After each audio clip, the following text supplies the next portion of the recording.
Good weekend, all. Ira Epstein of Linn Associates with your weekend edition of your financial market wrap-up. And this is for Friday, the 16th of April, 2021. So as we look at the markets, another stellar gain day individually in the stocks. You know, you're hitting new records. I thought today might offer some profit taking in front of a weekend. It didn't even try to.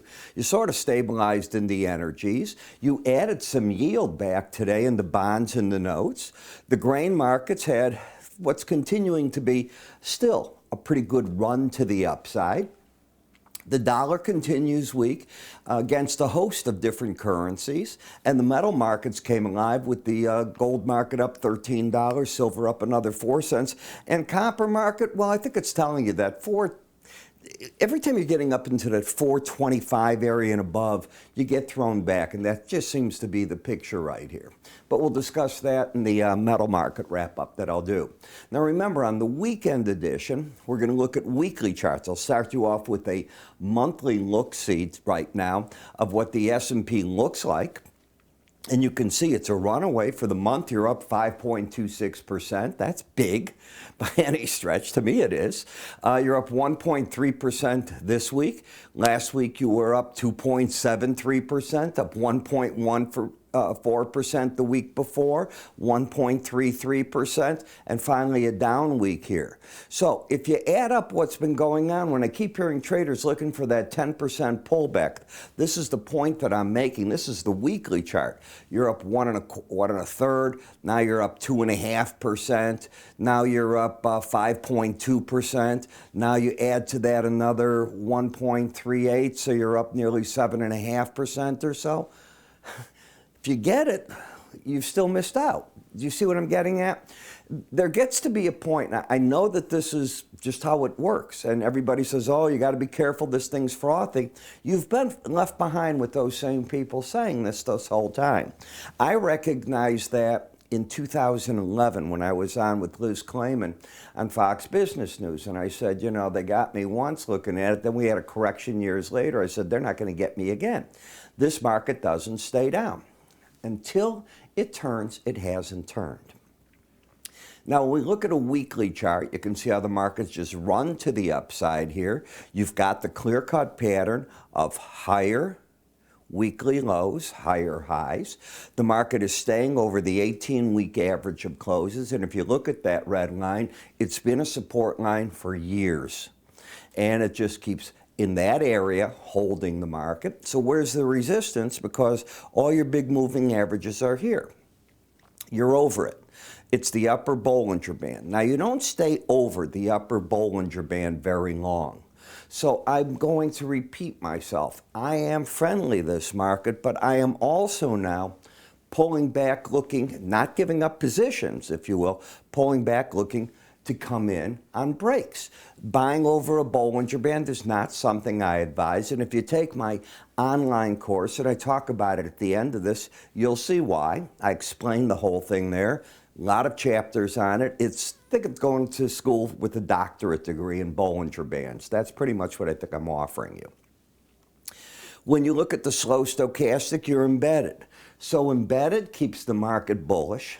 You have the trend via the swing lines up. You're too far over the upper Bollinger Band to be attractive, at least to a guy like me, and you've hit upside targets. None of that's bearish. You're still in the bull camp. The question is waiting for the pullbacks, not sitting on the sideline. That means you have your toe in the market, or you've had big positions.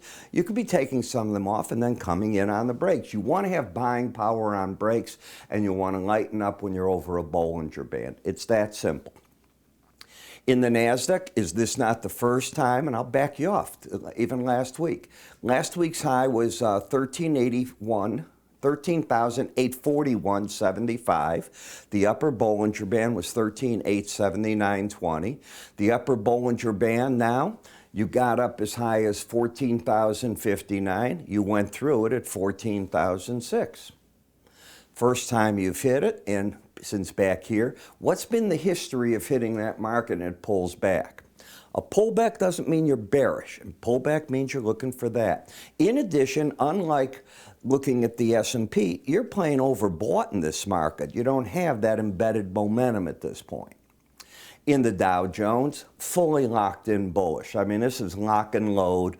I've been telling my clients that now for 2 weeks, up and away, because it's the 30 stocks that the market has really been liking, not big indexes. It's easy to have been running, and this one's got that gorilla glue. It is locked in on this upper Bollinger Band, and it's not staying over it enough to ever say that, it's staying over, it's due for that pullback. It gives you minor breaks in it, and that's still a sign of strength. So until the red line closes under 79, I stay bullish in those indices. The one that is not bullish is the Russell. Now, it has a pattern right now of lower highs and higher lows. It has stayed over the 18-week average, so the bias has stayed up. Momentum has corrected, but when it corrected, it got down to its target. When you lose the bullish momentum on a slow stochastic, you often go to the closest main moving average. On this particular chart, it's that 18-week. If it closes under it, well, you could get a different game. But as long as it stays over that number, your bias stays up, so then you're waiting for other parts to kick in. So my guess is if you can take out 2298.30, the bulls will come alive. However, they'd be buying an overbought condition. It's a filter that might keep them completely sidelined, is something to watch. 30-year bonds. It's a bounce in a bear market. It's not the end of this decline, not on this chart. So could you lose this bearishness? Yeah, if you close this week over 21, that means that leg could be over. But if you close the week after back under 20, it's right back instilled. There's no damage here to this market. When you had a bearish crossover come in on the weekly chart, watch this. Here's these two numbers. You just got it. The 18 went out underneath the red. Watch. And what did the market do? That's what markets typically do. They go down. Now the market is sort of, if you will, in the bounce area. I can live with that. I don't think anybody's going to argue that. Here's what I also expect. Forward looking. Are we going to see that 18-week average get under the 100-week? So this rally is could be a rally in no more than a bear market. Remember, it's a weekly chart. It takes a long time to develop.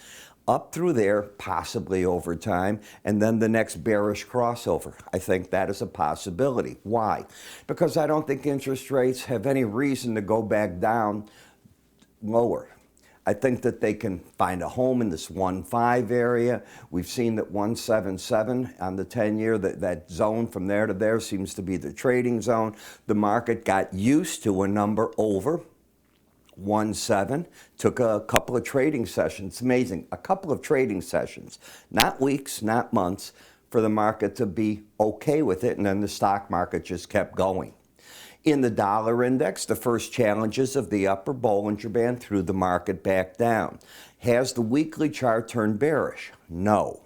This is a correction mode so far. I cannot say it has joined the bear camp. The first sign that it's more intense than it looks would be taking out this break low at 91.29. What that would do is it would break the pattern of higher lows, higher highs. Now, momentum often leads price. Momentum on this chart is turned down. So the trend is up, the bias is up, momentum is pointing down, support's around the 91.09 area. So I'm looking on this break to see what the dollar does, and is it going to tell us a story? It's the flip-flop in the euro. As nice as the euro is running, and it's running beautifully, it was up almost 0.6% for the week. The last rally high was 120.11. We've gotten up to 120.08.5. If you take that out, you break that pattern. Do you agree that the Bollinger Band stopped the decline? Well, I'd be looking for the 18-week average to be the first line of resistance in the market, or the first point when you take that over, that you ended this decline, or you're ready to begin that rally that so many people are looking for in the euro. I can't answer. The Canadian dollar, if you're a student of historical patterns, there's some services out there that I talk about all the time. And one of the services, I've been, I think, a subscriber 3 decades. So as long as they're in business, I remember being with them. Higher lows, higher highs, and the probability from late March to April 14th, every year the market has tacked on a rally in that time frame. Amazing. If you looked at the daily chart, you would have said it's not going to happen, and then all of a sudden it happened. If you look at the weekly charts, it was expected because you would come in with a pattern of higher lows, higher highs. It hadn't been lost. This market's now gotten rid of what? Being overbought? No, it's still overbought. Any number over 70 is still overbought. In an uptrend, I'd be watching over the next 2 weeks that you don't want to take out this week's low of 79.10.5. If it is taken out, it could be problematic for the market.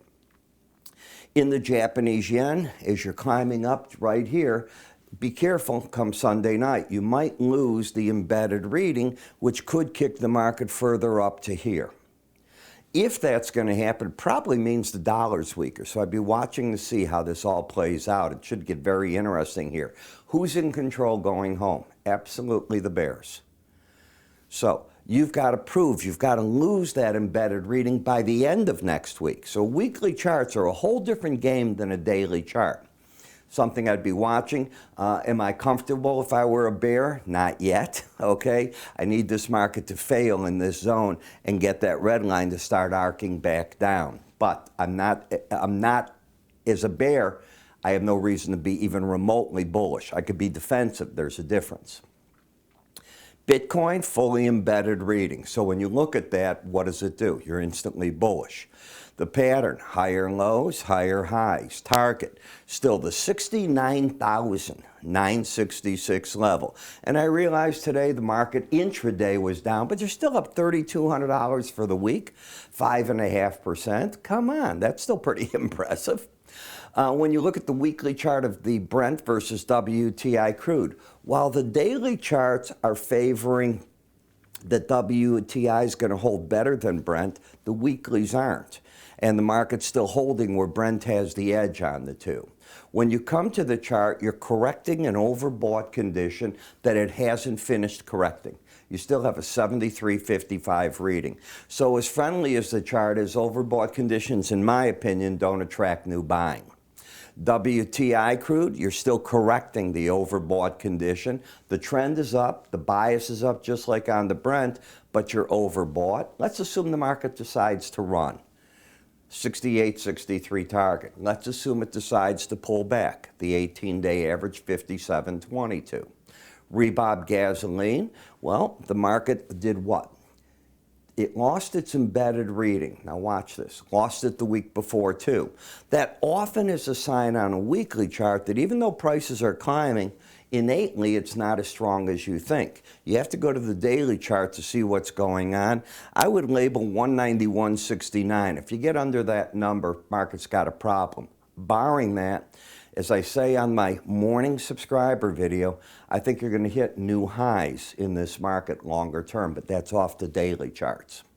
You put it together, you come up with a game plan, and that's what I try to do with these Bollinger Bands. Bollinger Bands to me are an important tool, real important tool. So if you think you know them and you see them on a chart and you'd like to learn how to work with them, then take a look at this that I've put together for you because I think it's going to help you do exactly that. Have a great weekend. Welcome. I'm Ira Epstein, and I'm here to talk about my enhanced Bollinger Band course. Now, many of you have taken my regular charting course, and if not, you might think you know something about Bollinger Bands. As you know, Bollinger Bands are an algorithm designed to keep the market trading within it 95% of the time, and on a chart, it will offer on the top part resistance, on the bottom support, and the idea is the market will travel within them. We know that sometimes it latches onto that band, goes up or goes down. Well, how do you play with that? Can you pyramid the positions off that type of thinking?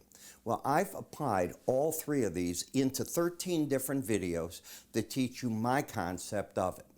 And from that concept, you're able to work with weekly charts and or daily charts. The 13 videos, each about 7 minutes long. The idea here is not to put you in school forever, but to teach. Now, if you haven't tried my complete futures research, I throw that in as well Whether you've tried this or not, I think it's worth taking a look at. I think you're going to learn something from there. That research, by the way, covers twice daily market updates for you and access to what I call window envelope numbers, which I think are very important when looking at these Bollinger Bands. The next part is a trial to our charting software so you can make your charts look the same way that mine do. It's that simple. Where do you go with it and how do you get all this? It's simple. You go to our website, www.iraepstein.com. If you go to the word education, everything you need is answered there. You can also call my staff. They'll be happy to help you get set up. I'm Ira Epstein, on the road to your education.